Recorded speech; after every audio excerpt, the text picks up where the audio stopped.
December 5 కోసం ప్రపంచమంతా ఎదురు చూస్తోంది. ఓవైపు అప్డేట్స్ ఇస్తూనే అనుకున్న టైంకి సినిమాను తీసుకురావాలని సుకుమార్ అండ్ టీమ్ పగలు రాత్రి కష్టపడుతోంది. 2 వారాల్లో సినిమా రిలీజ్ పెట్టుకొని ఈ లాస్ట్ మినిట్ వర్క్స్ చేస్తున్నా సరే హైప్లో ఏమాత్రం ఎలాంటి లోటు లేదు. సినిమా కంప్లీట్ చేసే ప్రాసెస్లో ఉండడం వలన సుకుమార్ ట్రైలర్ రిలీజ్ ఈవెంట్కు కూడా రాలేదు. కానీ సినిమాపై ఆడియన్స్కు ఏ రేంజ్లో అంచనాలు ఉన్నాయో మాత్రం క్లియర్గా అందరికీ అర్థమవుతోంది. వైల్డ్ ఫైర్లా Pushpa trailer media social media అంతా పాకేసింది. ఎక్కడ చూసినా ఎక్కడ విన్నా ఈ సినిమాలోని డైలాగులే మోత మోగిపోతున్నాయి.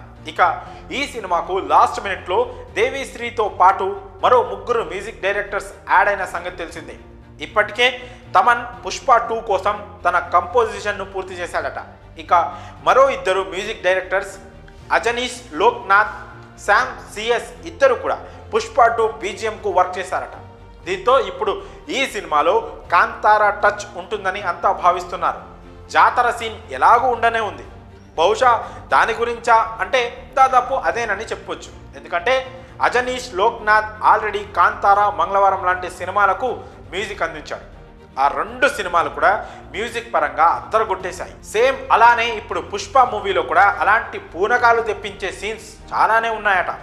బహుశా సుకుమార్ ఆ ఎపిసోడ్కు అజనీష్ని వాడి ఉంటాడని అంటున్నారు. ఒకవేళ అదే కనుక జరిగితే ఇక థియేటర్స్లో ఒక్కొక్కరికి పూనకాలు గ్యారంటీ.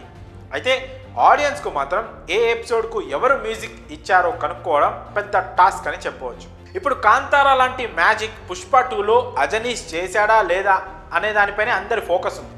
ఇంకేమవుతుందో చూడాలి. దాదాపు మేజర్ పార్ట్ అంతా కూడా దేవితో కంప్లీట్ చేయించి మిగిలిన కొన్ని పార్ట్స్ను తమన్, అజనీష్, శామ్ సిఎస్లకు ఇచ్చినట్లు సమాచారం. సాధారణంగా ఎవరో ఒక మ్యూజిక్ డైరెక్టర్ ఉంటేనే ఇలాంటి సినిమాలు నెక్స్ట్ లెవెల్ క్రేజ్ తెచ్చుకుంటాయి. అలాంటిది ఇప్పుడు ఈ సినిమాకు ఏకంగా 4 మ్యూజిక్ డైరెక్టర్స్ అంటే ఇది ఎవరి ఊహలకు అందేలా కనిపించడం లేదు. ఇంకా సినిమా పెండింగ్ పనులు జరుగుతూనే ఉన్నాయి. మరోవైపు ప్రమోషన్స్ హడావిడి కూడా అదే రేంజ్లో ఉంది. ఇక రిలీజ్ తర్వాత లెక్కలు తేల్చడమే బ్యాలెన్స్. మరి ఈ విషయంపై మీ అభిప్రాయాలను కామెంట్స్ రూపంలో తెలియజేయండి.